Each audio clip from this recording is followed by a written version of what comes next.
Urea కోసం రైతులు పడుతున్న కష్టాలు అన్నీ ఇన్ని కాదు. నల్గొండ జిల్లా పెద్ద ఊరిలో భారీగా కూడా రైతులు క్యూలో నుంచున్నారు. రైతులు ఇటు యూరియా కోసం కూడా పడిగాపులు కాస్తున్నారు. ఇక క్యూ లైన్లలో నుంచున్న రైతుపై అయితే ఒక కానిస్టేబుల్ దాడి చేశారు. కానిస్టేబుల్ పేరు దుష్యా నాయక్ గా తెలుస్తూ ఉంది. క్యూ లైన్ లో యూరియా కోసం రైతులు ఎదురు చూస్తూ ఉన్నారు. ఇప్పుడు కాదు, గత కొన్ని రోజులుగా కూడా ఇదే ఫేస్ చేస్తూ ఉన్నారు. ఈవెన్ తెలంగాణలో కూడా, ఆంధ్రప్రదేశ్లోనూ రైతులు యూరియా కోసం ఎదురు చూస్తున్న పరిస్థితి.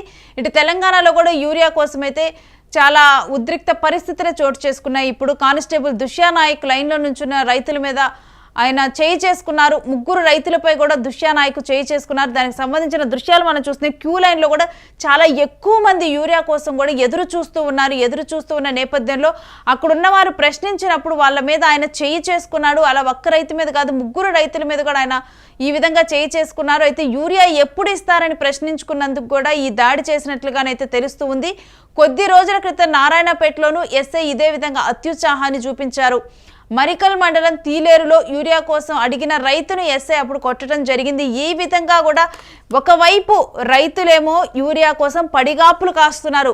ఇటు పంట పొలము అక్కడ యూరియా చల్లకపోతే ఎక్కడ ఆగమైపోతుందో, సరైన గ్రోత్ రాదో అని చెప్పి ఆవేదన చెందుతూ కూడా రోజులు తరబడైనా కానీ వాళ్ళు లైన్లోనే నుంచుంటున్నారు. ఈ రోజు యూరియా అందకపోతే ఆ నెక్స్ట్ డే, లేకపోతే ఆ నెక్స్ట్ డే వచ్చైనా కానీ ఇలా లైన్లలోనే నుంచుంటున్నారు. కానీ వీళ్ళ పట్ల అంటే అమాయకపు రైతు పట్ల, రైతన్నల పట్ల ఇటు ఏదైనా విషయం తెలియకపోతే వాళ్ళకి సర్ది చెప్పాల్సిన పోలీసులే సహనాన్ని కోల్పోయి ఈ విధంగా కూడా రైతుల మీద చేయి చేసుకుంటూ ఉన్నారు. ఇది కూడా ఒకంత ఆవేదనకు గురి చేస్తుంది రైతుల్ని. అసలు ఏం జరిగింది, ఏంటి, ఎందుకు చేయి చేసుకోవాల్సి వచ్చింది, ఈ డీటెయిల్స్ మా ప్రతినిధి కిరణ్ అందిస్తారు. కిరణ్, ఒకవైపేమో యూరియా కోసం పడిగాపులు కాస్తూ పడరాని పాటలు పడుతున్నారు రైతుల లైన్లో, మరోవైపేమో పోలీసులు ఈ విధంగా వారి పట్ల దురుసుగా ప్రవర్తిస్తూ ఉన్నారు. ఏంటి అసలు ఏం జరిగింది?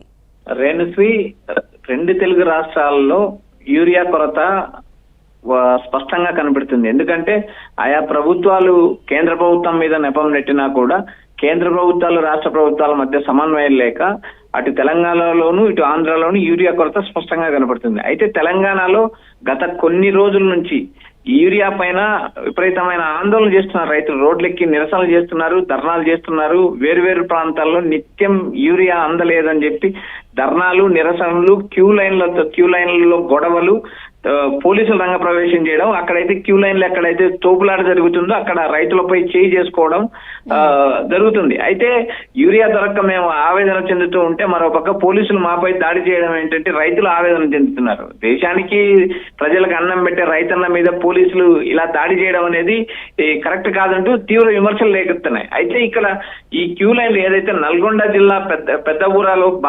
రైతులు ఏదైతే యూరియా కోసం భారీగా క్యూ కట్టారు, ఈ క్యూ లైన్ లో ఉన్న రైతు అటు ఇటు జరగడంతో లేదా క్యూ లైన్లలో కరెక్ట్ గా నిలబడటం లేదనే కోణంలో కానిస్టేబుల్ దుష్యా నాయక్ దాడి చేశారు. ఒకరి మీద అయితే దాడి చేశారు అనుకోవచ్చు, కానీ వరుసగా ముగ్గురు రైతులపై దాడి చేయడంతో తీవ్ర ఉద్రిక్త నెలకొనింది. నిరసన చేస్తున్నారు. పోలీసులు ఈ విధంగా ప్రవర్తించడం దారుణం అంటూ రైతులు ధర్నా చేస్తున్నారు. రేణుశ్రీ, అయితే కిరణ్, ఈ మేరకు కూడా ప్రభుత్వ పెద్దలు కానీ దీని మీద ఇంకా పై అధికారులు కానీ ఏమైనా స్పందించారా? రేణుశ్రీ, ఇక్కడ ప్రధానంగా యూరియా కొరత లేదని ప్రభుత్వాలు రైతులను ఎంత మభ్యపెట్టినప్పటికీ యూరియా కొరత స్పష్టంగా కనబడుతుంది. ఎందుకంటే ఆయా పిఎస్సీల వద్ద రాత్రి నుంచి క్యూలు కట్టిన సందర్భాలు ఉన్నాయి. తెల్లవారుజామున 4 గంటలకు పోయి రైతులు క్యూలు కట్టున్నారు. అయినా కూడా యూరియా ఇప్పటికి కూడా యూరియా అందడం లేదు. ఏదైతే ఒక బస్తా యూరియా తీసుకోవడానికి కూడా రైతులు తీవ్ర ఇబ్బందులు ఎదుర్కొంటున్నారు.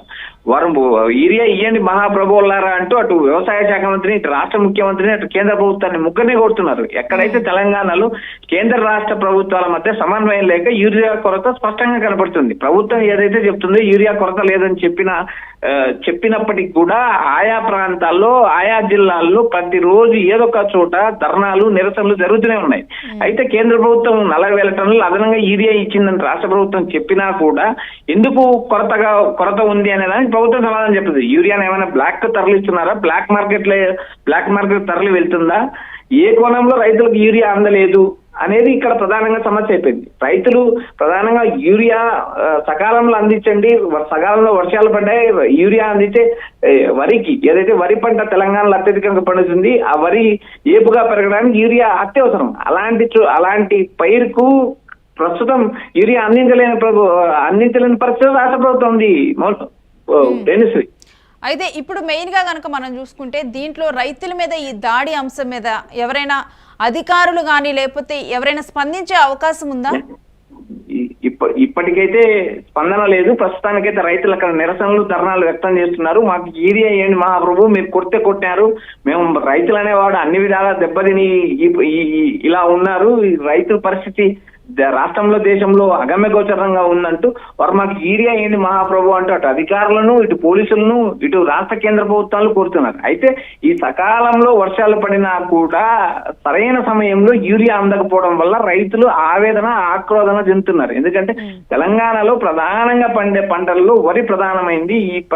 ఈ వరి ఇక్కడే కాకుండా ఇతర దేశాలకు కూడా ఎక్స్పోర్ట్ జరుగుతుంది. ఎందుకంటే ఎక్కువ దిగుబడి పండుతుంది. ఒక్కొక్క ఎకరాకు దాదాపు 40 నుంచి 45 బస్తాలు ధాన్యం పండే కెపాసిటీ తెలంగాణలో ఉంది ఒక ఎకరా భూమికి. అలాంటి నేపథ్యంలో అలాంటి చోట రైతులకి సరైన టైంలో యూరియా అందకపోవడం అనేది రైతుల్లో తీవ్ర ఆవేదన చెందుతుంది. అసలు అధికారులు అయితే మాకు యూరియా అందితే మేము ఖచ్చితంగా సప్లై చేస్తాము, ప్రభుత్వం నుంచి మాకు యూరియా అందలేదు, యూరియా కొరత ఉందంటే ఇటు అధికారులు చెప్తున్నారు. కిరణ్, ఒకవైపేమో ఇప్పుడు సీఎం హోదాలో ఉన్న వ్యక్తులేమో ఆల్రెడీ ఆదేశాలు ఇచ్చాము, ముందుగానే కేంద్రంతో మాట్లాడాము, ఎటువంటి సమస్య లేదని వారు చెబుతున్నారు. ఈ కింది స్థాయి అధికారులేమో చర్యలు చేపడుతున్నామని చెబుతున్నారు. కానీ ఇక్కడ గ్రౌండ్ లెవెల్లో ప్రాబ్లం మాత్రం అసలు సాల్వ్ అవ్వట్లేదు. అంటే ఇప్పుడే ఇంత ప్రాబ్లం, ఈసారి ఇటువంటి ప్రాబ్లం నెలకొని ఉందా? గతంలో కూడా ఇంత యూరియా సమస్య ఏర్పడిందా? అసలు ఏంటి గ్రౌండ్ రియాలిటీ? గత కేసీఆర్ ప్రభుత్వంలో దాదాపు 9 సంవత్సరాల అధికారంలో ఉన్నారు. ఆ రోజు యూరియా కొరత ప్రధానంగా కనిపించలేదు. ఎందుకంటే రైతులు రోడ్లెక్కి యూరియా ఇవ్వండి అని అడిగిన రోజులు అయితే లేవు. ఎందుకంటే కేసీఆర్ ముందస్తు చూపుతో కేంద్రము రాష్ట్రము సమన్వయం చేసుకొని సరైన సమయంలో ఏదైతే రైతులకు యూరియా అందించే పరిస్థితి గతంలో ఉండేది. అయితే రేవంత్ రెడ్డి సీఎం అయిన తర్వాత పరిస్థితులు మారిపోయాయి. ఏదైతే కేంద్రంలో బీజేపీ అధికారంలో ఉండడం, రాష్ట్రంలో కాంగ్రెస్ ప్రభుత్వం అధికారంలో ఉండటం, అధికారుల సమన్వయ లోపమా లేకపోతే ప్రభుత్వాల సమన్వయ లోపమా అనేది ఇప్పటికీ అర్థం కాని విషయం. ఏదైతే సీఎం హోదాలో వ్యవసాయ శాఖ మంత్రి తుమ్మల నాగేశ్వరరావు చెప్పే ప్రకారం చూస్తే యూరియా సఫిషియెంట్ గా ఉంది, యూరియా కొరత లేదని చెప్పి వాళ్ళు పేపర్ ప్రకటనలు ఇస్తూనే ఉన్నారు. కానీ మీరు అన్నట్టు ఇందాక గ్రౌండ్ లెవెల్లో ఎందుకు ఈ పరిస్థితి ఇంకా ఉందని అడిగారు. గ్రౌండ్ లెవెల్ స్థాయికి ఏదైతే రైతులకు ఆ పిఎస్సి సెంటర్లకి యూరియా అందడం లేదు. ఆ యూరియా రాష్ట్ర ప్రభుత్వం చెప్పినట్టు లేదా రాష్ట్ర ప్రభుత్వం ముఖ్య నేతలు చెప్పిన ప్రకారం లేదా సీఎం గాని వ్యవసాయ శాఖ మంత్రి చెప్పిన ప్రకారం రైతులకి యూరియా అందాలి. కానీ యూరియా అందలేదని కింది స్థాయిలో ఉండే అధికారులకు తెలుసు, రైతులకు తెలుసు. కానీ ఎక్కడ సమన్వయ లోపం ఉంది? లేదు, ప్రభుత్వ పెద్దలు చెప్పినట్టు ఆ యూరియా వచ్చి బ్లాక్ తరలిస్తుందా అనే దానికి ఏ అధికారి జవాబు చెప్పలేదు, ఏ ప్రభుత్వ అధినేత జవాబు చెప్పడం లేదు, ఏ వ్యవసాయ శాఖ మంత్రి కూడా దానిపై క్లారిటీ ఇవ్వలేదు. సఫిషియెంట్ యూరియా దొరుకుతుందని చెప్తున్నారు కానీ మనం రోజు ఏదో ఒక ప్రాంతంలో ఈ ఆందోళనలు నిరసనలు చూస్తూనే ఉన్నాం. Dhanushree. Right, thanks for the details Kiran.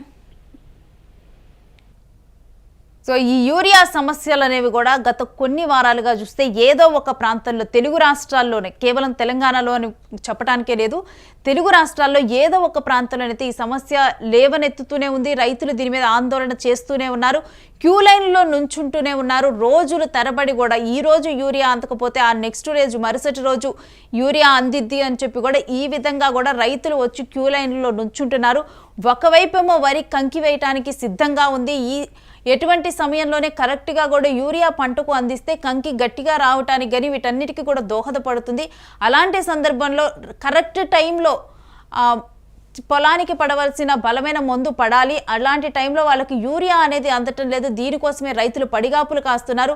పడిగాపులు కాస్తూ కూడా ఉన్న రైతులను ఒకవైపేమో మనం చూస్తూనే ఉన్న వర్షాలు ఏ విధంగా పడుతున్నాయి. వర్షం పడినప్పుడు దంచికొట్టి వర్షం పడుతుంది, ఎండొస్తేనేమో రోళ్లు పగిలిపోయేటువంటి ఎండ వస్తుంది. ఇటువంటి వాతావరణంలో కూడా వాళ్ళు క్యూ లైన్లో నుంచొని పిఎస్సి సెంటర్ల వద్ద అయితే యూరియా కోసం ఎదురు చూస్తున్న పరిస్థితి నెలకొని ఉంది. పంట దిగుబడి మంచిగా వచ్చేందుకు కూడా వాళ్ళు యూరియా కోసం ఎదురు చూస్తున్న పరిస్థితి.